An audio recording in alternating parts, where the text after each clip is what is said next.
versos 9 e 10.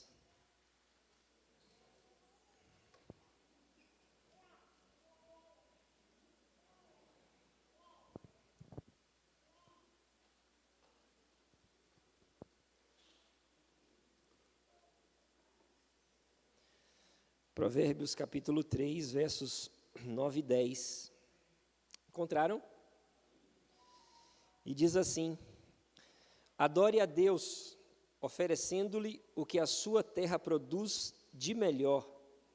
Faça isso, e os seus depósitos ficarão cheios de cereais, e você terá tanto vinho que não será capaz de armazenar. Aleluia! Agora Marcos capítulo 12.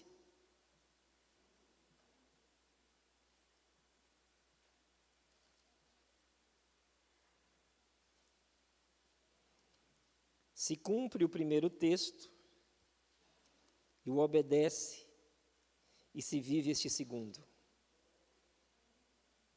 41. Marcos 12, 41.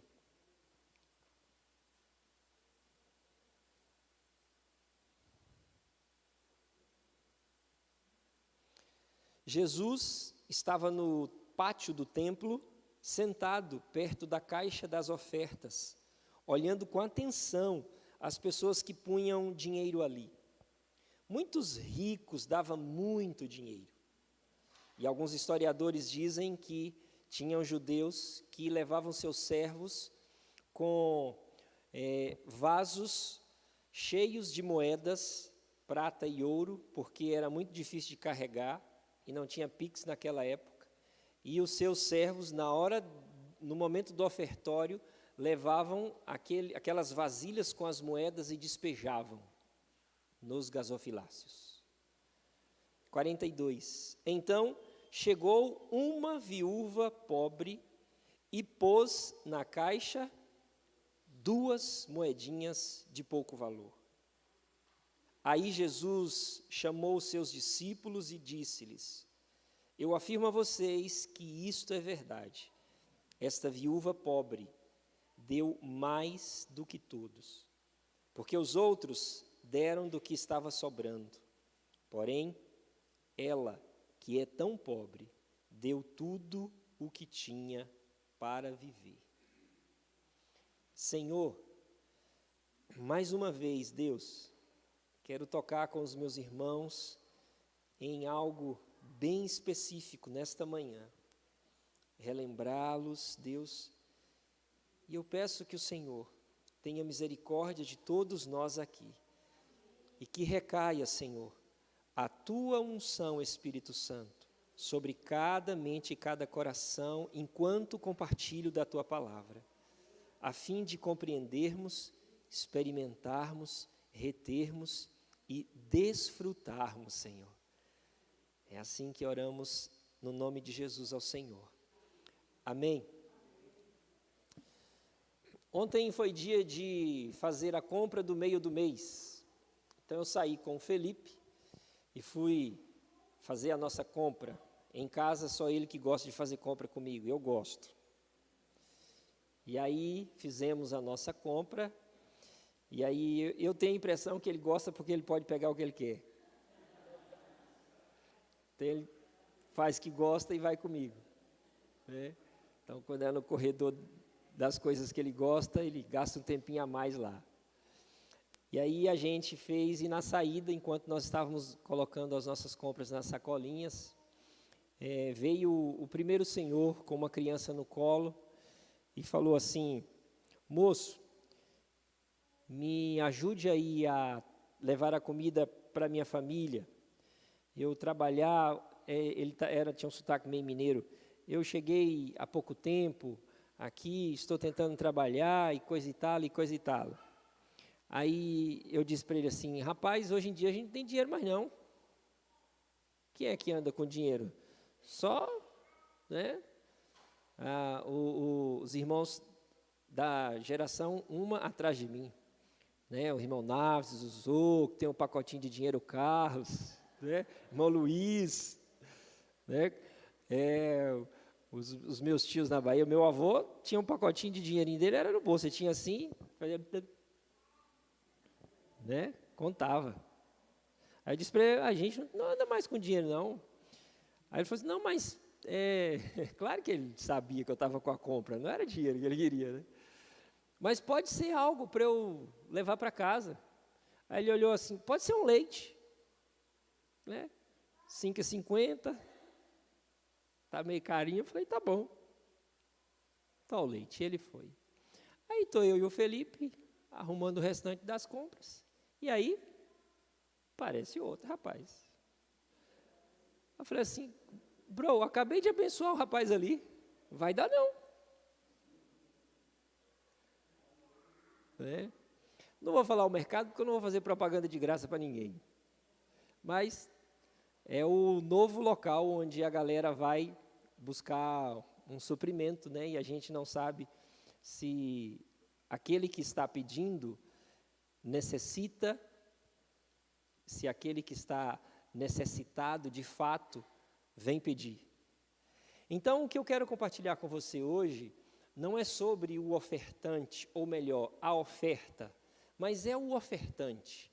Porque eu suspeito que vocês comentaram no pequeno grupo, na quarta-feira passada, muito sobre a ação de doar.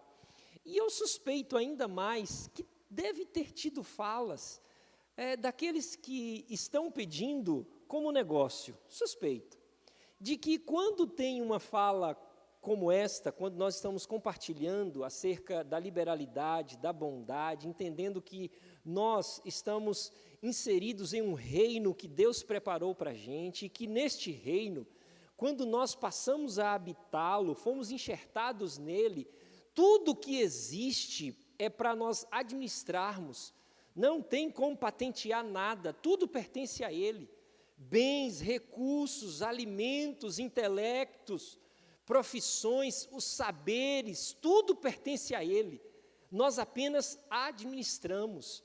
Você não tem as coisas que você gosta muito na sua casa, que você esconde, que você guarda, que você acumula?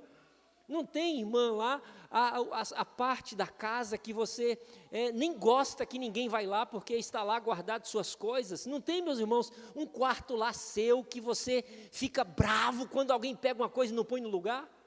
Então, somos inseridos neste reino do Senhor, e este reino está repleto de coisas que pertencem ao Senhor.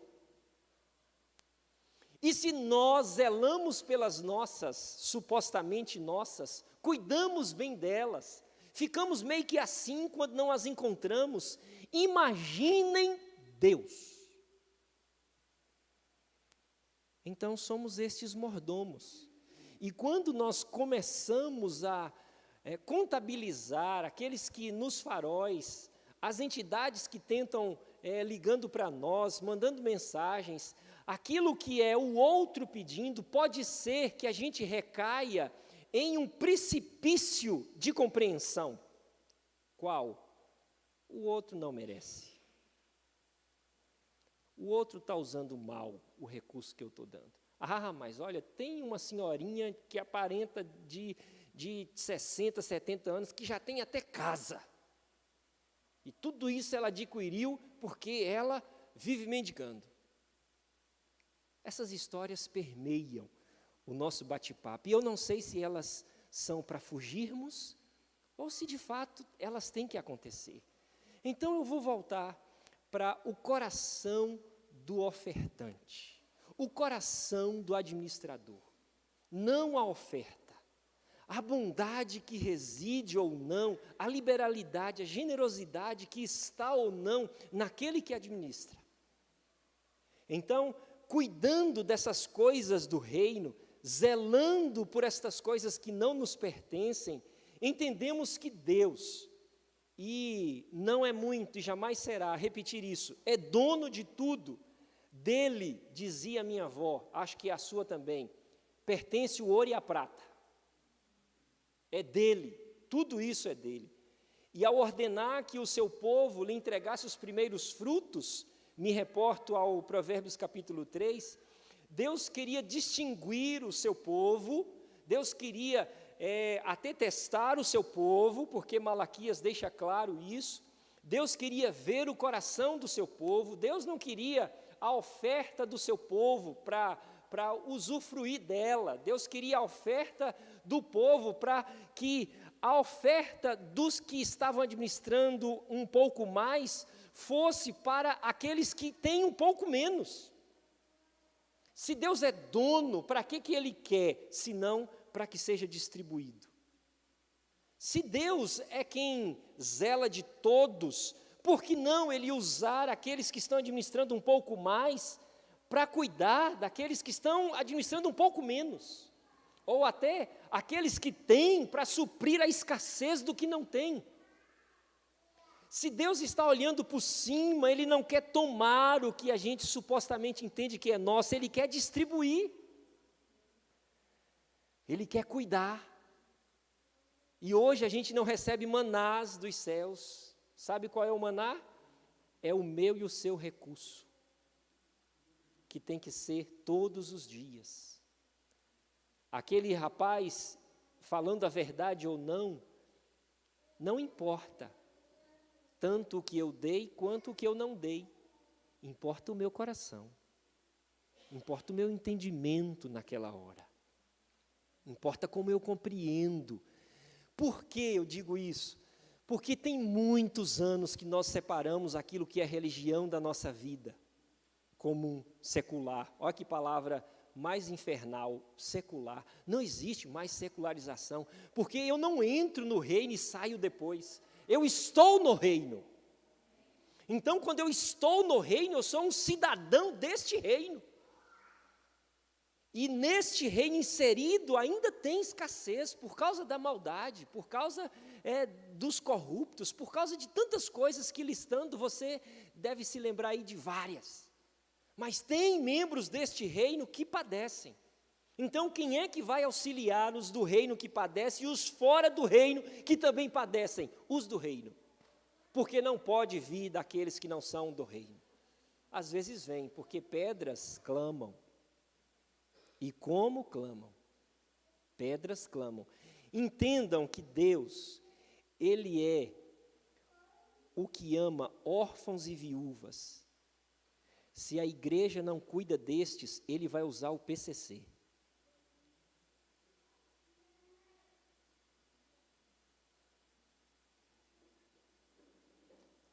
Porque Ele ama. E Ele quer levar o pão e a subsistência para todos. Eu fui ao extremo, mas acho que você me compreendeu. Deus deseja que crianças sejam cuidadas, que senhores sejam respeitados, que famílias vivam com o pão sobre as suas mesas. Mas vamos voltar para cá. Deus quer distribuir então. E do Senhor pertence tudo o que nós conhecemos. Esse episódio que a gente leu encerra uma série de outros episódios relacionados com o templo do Senhor. Não sei se você se lembra, vou para o texto de Marcos, mas o evangelista diz que Jesus estava no templo, ele se sentou na parte em que os gentios podiam entrar, e ele ficou ali observando aquele movimento no templo, né? O sonho de todo hebreu era ir ao templo, e dos meninos que estavam com Jesus também, ir para Jerusalém e ficar perto do templo. Imagine vocês, eu tenho uma história contada de que a presença de Deus está em um lugar. Onde é que eu quero ir, gente? Gerações por gerações entendem que Deus se manifesta ali. Eu sou ensinado acerca que Deus é o meu Deus desde criança. Então, onde é que eu desejo ir? Ali, onde Deus está. Então, o sonho desses hebreus, ou dos discípulos de Jesus, eram ir ao templo. O Salmo 33 era cantado enquanto os judeus iam marchando para Jerusalém. Depois você vê lá, Salmo 33. No Salmo 133, vinha aquela multidão de levitas cantando, salmodiando ao Senhor. Este salmo, na realidade, estes ou alguns dos salmos são letras de melodias que tinham significados para o povo de Deus. E aí, alguns deles eram enquanto eles marchavam, enquanto eles iam em procissão para Jerusalém visitar o templo. O templo tinha um impacto muito grande na vida daquele povo. Em João 2, nós vemos uma conversa de Jesus com seus discípulos, e aí nosso Senhor mostra o templo para eles, você deve se lembrar, e aí que maravilha, mas tinha um significado também teológico naquela construção. Jesus disse assim, olha, isso aí vai ser derrubado em 3 dias, eu consigo reconstruir. Mas demorou 40 anos só para reconstrução ou reforma, o Senhor vai reconstruí-lo em 3 dias, sim. Vejam que não era apenas um edifício belo que trazia honra para o seu povo, tinha esse significado teológico.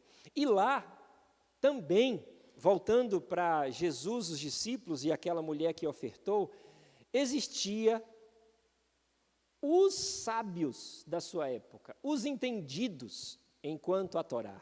Tinha lá os teólogos. Sabe onde Gamaliel prestava o seu saber, dando palestras, se posso dizer assim, ensinando e cuidando da compreensão do povo acerca da lei?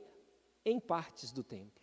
Existia esses que eram importantes, existiam estes que eram os eruditos, os respeitados e os ricos também. Os discípulos, por sua vez, sentados, imagino, do lado de Jesus neste momento, neste domingo de manhã, ou sábado de manhã ainda, estavam observando, e tudo isso que eu contei a vocês envolvia aquele momento quando eles estavam prestes a receber essa aula que Jesus lhes dá. Chegar ao templo e ver aquilo tudo majestoso, os significados que aquilo tinha e as autoridades da lei ali, certamente deveria ser algo fantástico para aqueles discípulos de Jesus.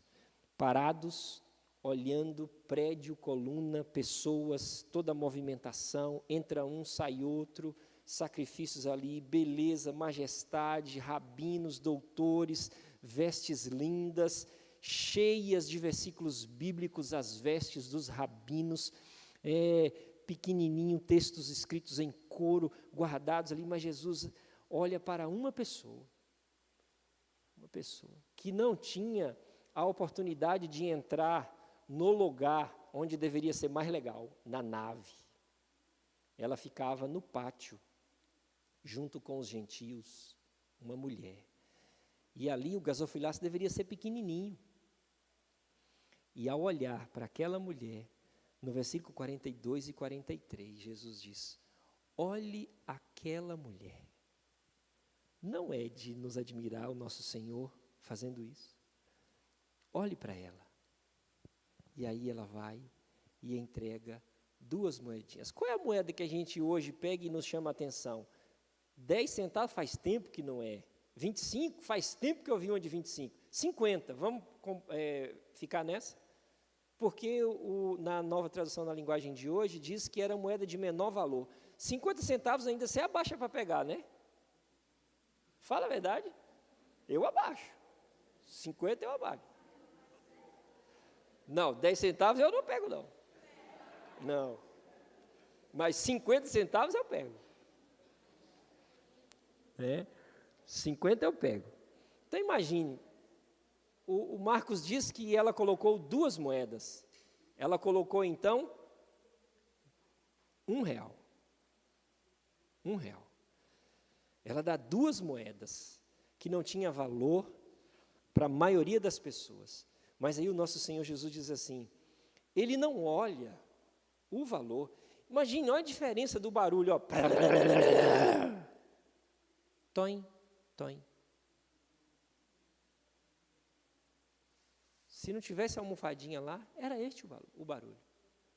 E Jesus diz, ela deu mais do que todas as outras pessoas. Será o que Jesus estava querendo dizer quando ele fala assim? ela deu mais. Daí ele explica: os outros deram do que lhes sobra. Ela deu tudo o que ela tem. Tudo o que ela tem.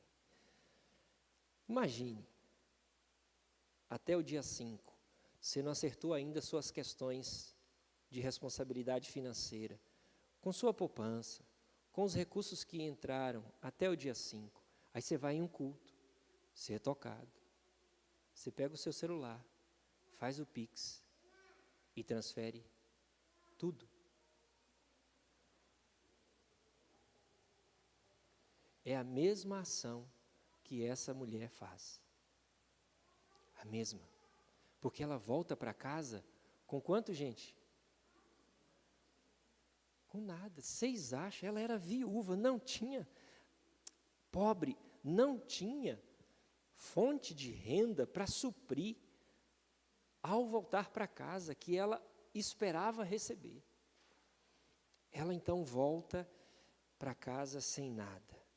Veja algumas lições que essa passagem revelam para nós. Primeira delas, o que vale nunca foi dessa forma, na perspectiva do olhar de Deus, não é a posição social. Aliás, irmãos, posição social para Deus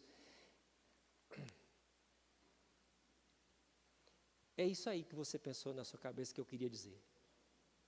Posição social para Deus tem este valor que você compreendeu aí. É a sua utilidade.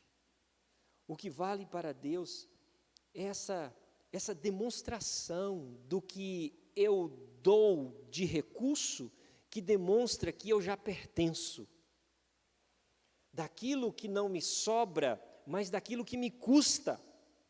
E se eu dou daquilo que me custa, é sinal de que eu, de alguma maneira, demonstro com esta ação que honro o altar pelo qual eu me curvo. Jesus fez essa caminhada da periferia da praia até chegar ao centro, no templo. E lá estão esses teólogos. E aí, ao invés de ele dizer, eu quero apresentar para vocês o Gamaliel, quero dizer para vocês que ele vai ensinar um servo meu, ele já ensinou um servo meu que vai ser um com vocês e vai ser bênção no meu reino. Mas ele não fez isso. Ele apresenta alguém que não tinha expressão social nenhuma, por isso que ele pediu, olhe aquela mulher. Certamente ele apontou e deixou bem claro a figura que ele estava apresentando. A situação daquela mulher, de todos os ângulos da sociedade, era desfavorável, mas veja bem, do horizontal não, do vertical. Porque do olhar de Deus, aquela era uma pessoa que se doou por inteiro no reino dele. Não era pedaços. Imaginem se a gente continua nessa compreensão de que existe o secular e existe o que eu dou. Então eu dou aquela quantia que é legalista, que você sabe a porcentagem que é, e aí o restante não, eu já cumpri com a minha obrigação. O restante sou eu que cuido. Pensa. Então, quando a gente vê textos como este, está claro para nós, está claro que Deus não é aquele que recebe uma vinda sua e uma ação sua prestando culto, Ele recebe você. E quando Ele nos recebe, aquilo que nós administramos vem junto. E eu sei que isso é difícil demais de compreender, de viver. Mas o que vale não é a posição social.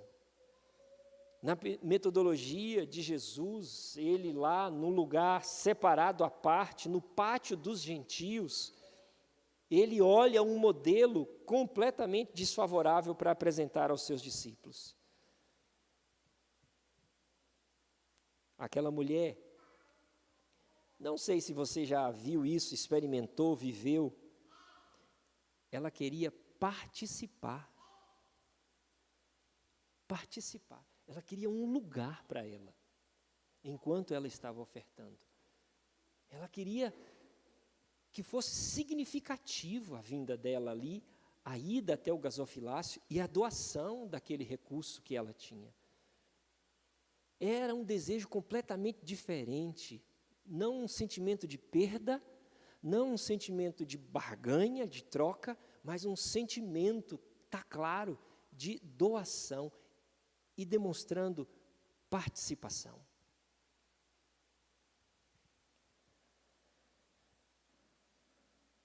Vou para a segunda lição.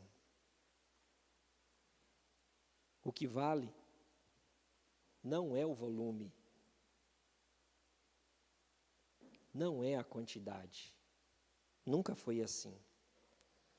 Outros poderiam ter dado o que esta mulher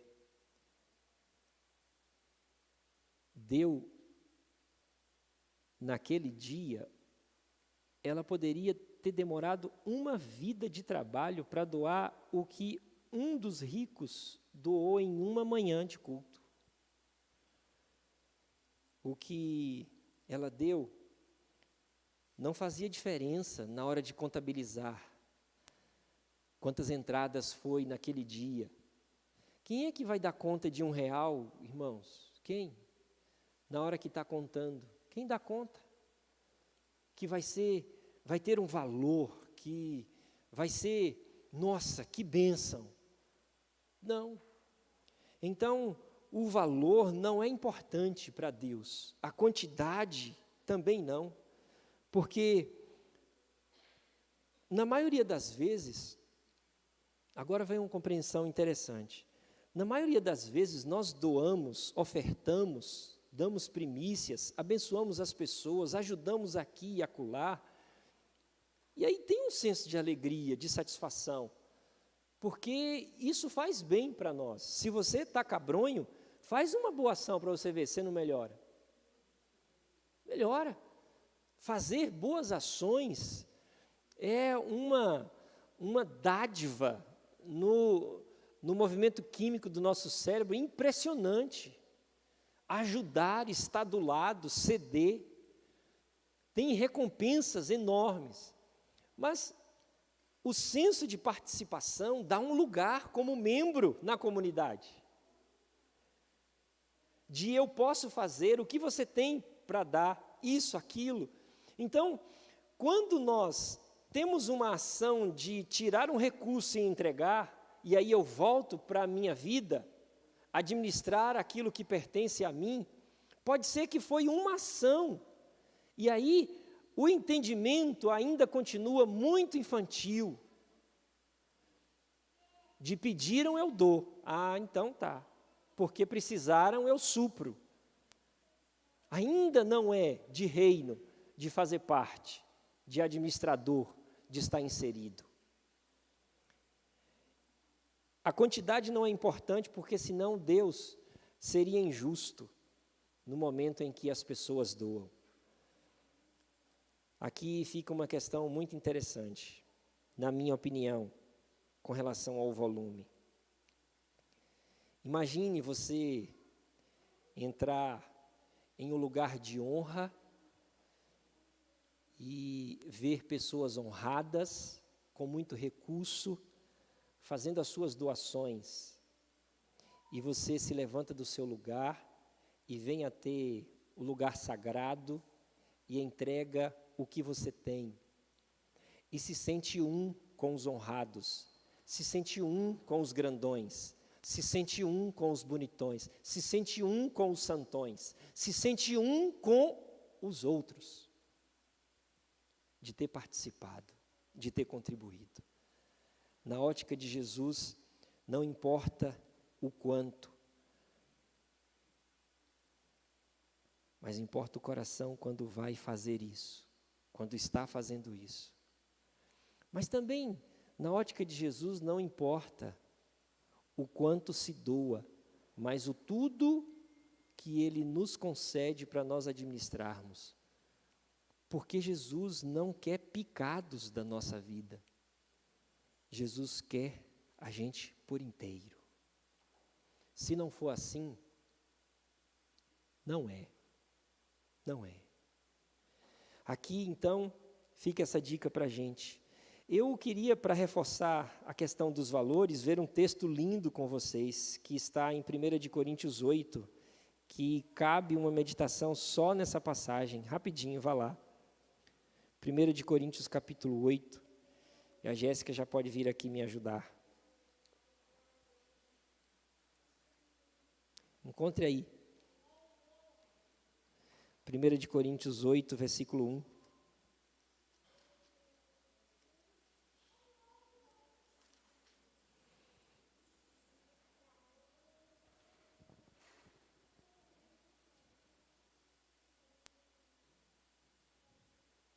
Desculpa, gente, é a segunda.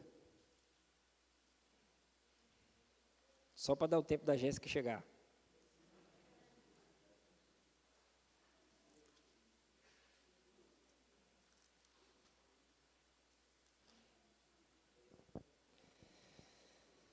Acompanhe aí.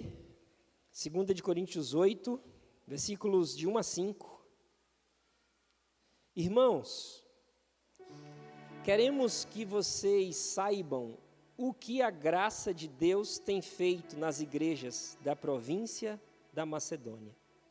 Os irmãos dali têm sido muito provados pelas aflições porque têm passado, mas a alegria deles foi tanta que, embora sendo muito pobres, eles deram ofertas com grande generosidade.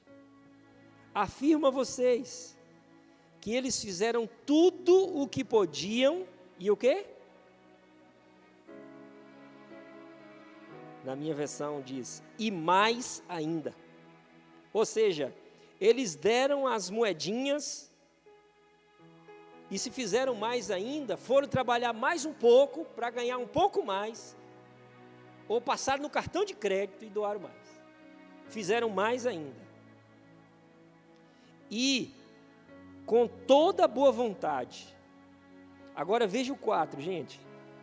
Pediram com insistência que os deixássemos participar da ajuda para o povo de Deus da Judeia. E eles insistiram nisso. Por serem pobres, certamente o Paulo falou, não, vocês não precisam doar, gente. Vão aí, pagam suas contas, vão vivendo suas vidas. Tragam o pão para a mesa de vocês. Mas eles insistiram, não, nós queremos.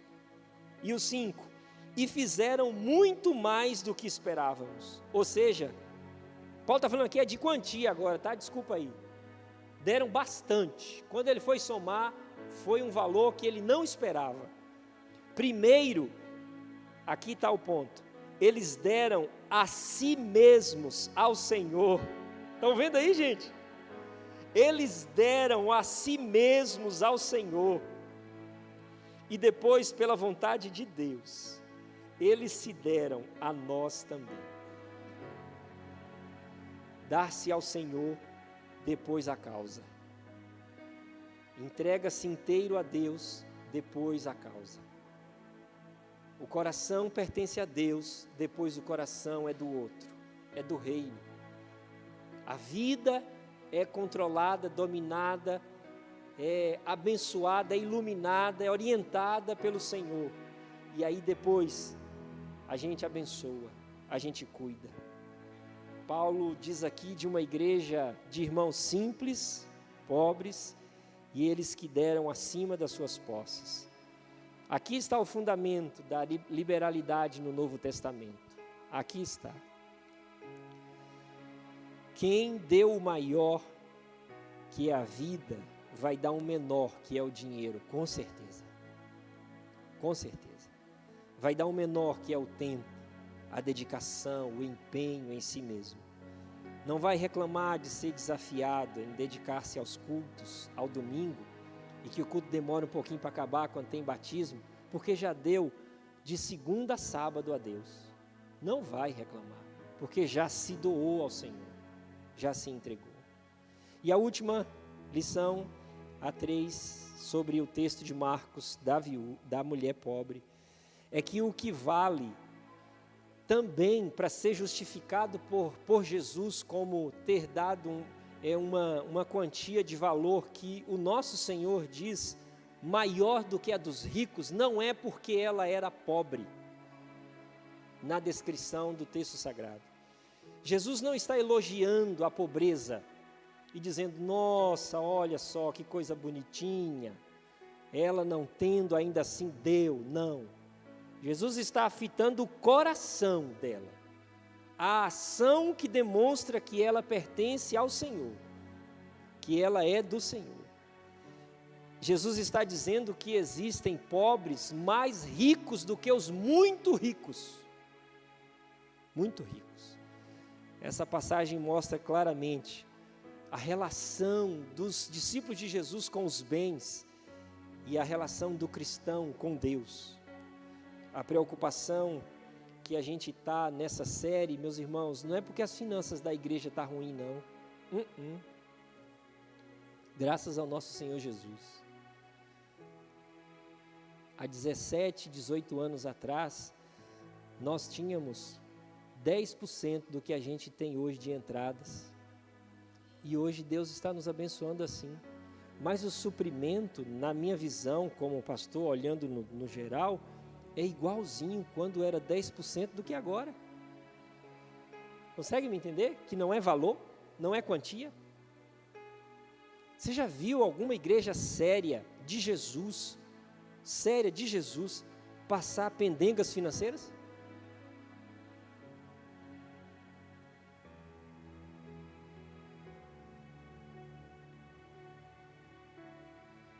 Então, Jesus não está elogiando aqui a pobreza. Eu não estou preocupado com as finanças da igreja. Estou preocupado com a minha e com a sua. Entende? Estou preocupado com a nossa. Da igreja, Jesus cuida. Da nossa, Ele nos deu para cuidar. Ele nos deu para zelar, para fazer produzir, para dar conforto para a nossa família, para suprir as necessidades dos nossos filhos e mais. Ele nos deu para compartilhar. Se a gente tem, a gente compartilha. Sabe por quê? A gente não consegue dar do que não tem. Se não temos, aí é que devemos procurar a razão de não ter. Não é no momento se justificar, mas eu não tenho. Já quantas vezes eu já ouvi, mas como é que faz, pastor? A minha vida financeira está destrambelhada. Como é que eu vou ofertar? Como é que eu vou dizimar? Como é que eu vou... Ué, meu irmão, minha irmã. Então já destrambelhou, será por quê?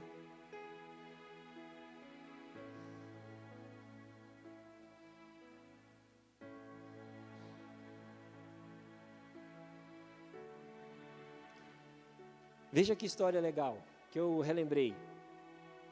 Teve uma chuvarada numa igreja, no local da igreja, e ventania, tipo umas que tem dado aí ultimamente, né? E arrancou o telhado da igreja. E aí no culto, no outro final de semana, chegou lá, não deu para realizar o culto onde se realizava sempre. E aí o pastor disse para os irmãos, nós vamos voltar para casa, e a gente vai fazer aqui o orçamento de quanto vai ficar tudo, toda a nossa reforminha. E aí a gente vai compartilhar com vocês. Aí marcou a data, gente, voltamos, nós nos organizamos. Então a gente tem aqui um orçamento e o tesoureiro vai falar com vocês. Aí o tesoureiro foi muito simples. Ele chegou assim e falou, gente, eu tenho 2 notícias para dar para vocês. O tesoureiro falou assim, já está tudo certo, o arquiteto já fez tudo direitinho, já tem um orçamento, está tudo certinho. A gente vai reformar o telhado da nossa igreja. Aí todo mundo, E aí a outra notícia é, e nós já temos o dinheiro. Aí é que o povo, nossa, o dinheiro está com vocês.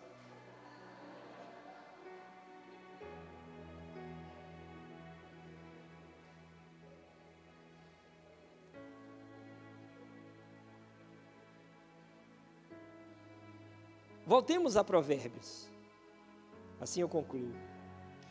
E se encherão fartamente os teus celeiros, e transbordarão de vinho os teus lagares. Depois, então, desta ordem divina, agora vem uma promessa divina. Se Deus tem mantido você bem, e na minha casa estamos em reestruturação, se na sua você já passou por essa reestruturação, se ela não precisou, se tá bem, tem aí o dedo da sua sabedoria, mas maior que isso. Tem o dedo da confiabilidade dos céus sobre as suas mãos.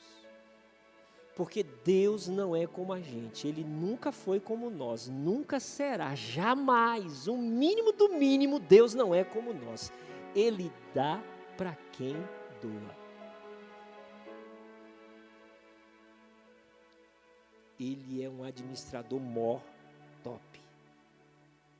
Então, se você tem para doar, você podia hoje ir para a churrascaria na hora do almoço, rendendo graças ao Senhor, porque é uma satisfação enorme, não por você ter, entende? Não por você ter, mas por você receber a aprovação visível e palpável de Deus. Se você pertence a Ele, é honesto no seu trabalho, é fiel a Ele e é liberal, quites, glorifica ao Senhor, glorifica ao Senhor. É uma demonstração, de novo, repito, clara, da aprovação de Deus, seguindo esses passos aí, porque se cumpre Provérbios 3, 9 e 10 em sua vida.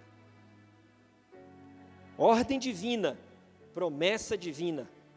Quando devolvemos aquilo que não é nosso, por isso o termo de Malaquias, vocês estão roubando a Deus, porque tem um contexto atrás disso. Devolver aquilo que é dele, compreensão de que estamos inseridos no reino dele. Então, se eu administro, nada é meu, é dele. Enquanto eu trago para ser compartilhado, eu devolvo. Quando entregamos primícias, ofertas ao Senhor, quando honramos Deus com todos os bens que a gente tem, que a gente administra, Ele enche fartamente os nossos celeiros. Deixa eu falar uma coisa para você.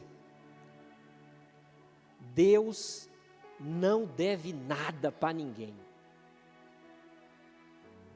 Nunca deveu. Ninguém sai perdendo ao confiar na fidelidade de Deus. Ninguém. Os celeiros que Deus enche transcendem bens materiais. Transcendem.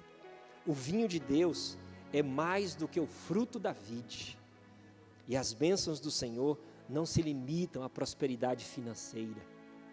Retratam sobretudo,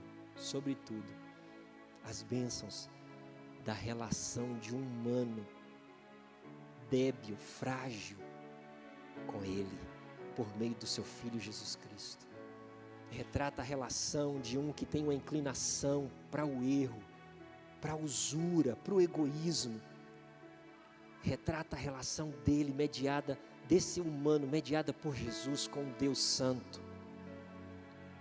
Retrata essas questões maiores do que bênçãos financeiras, a relação de quem é criação com o Criador.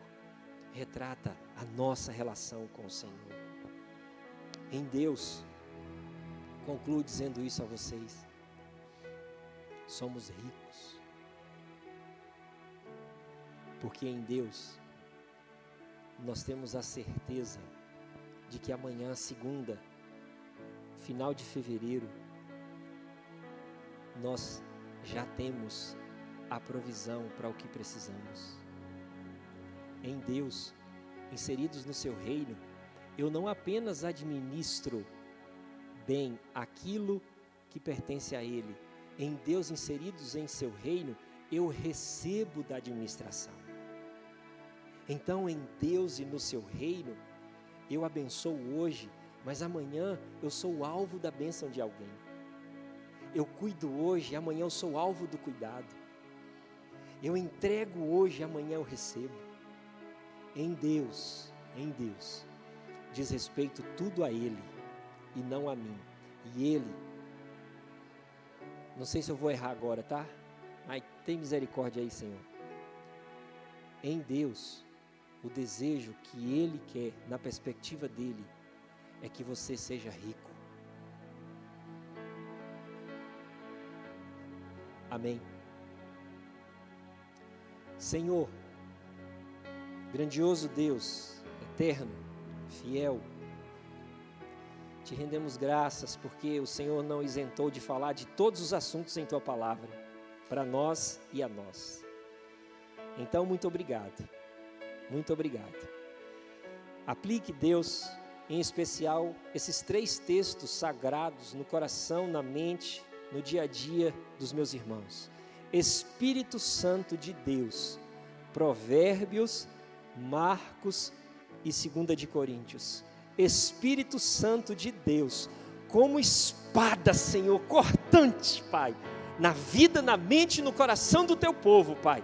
Desejo o cumprimento, Pai, desta obediência e o cumprimento destas promessas contidas nestes textos, em nome de Jesus.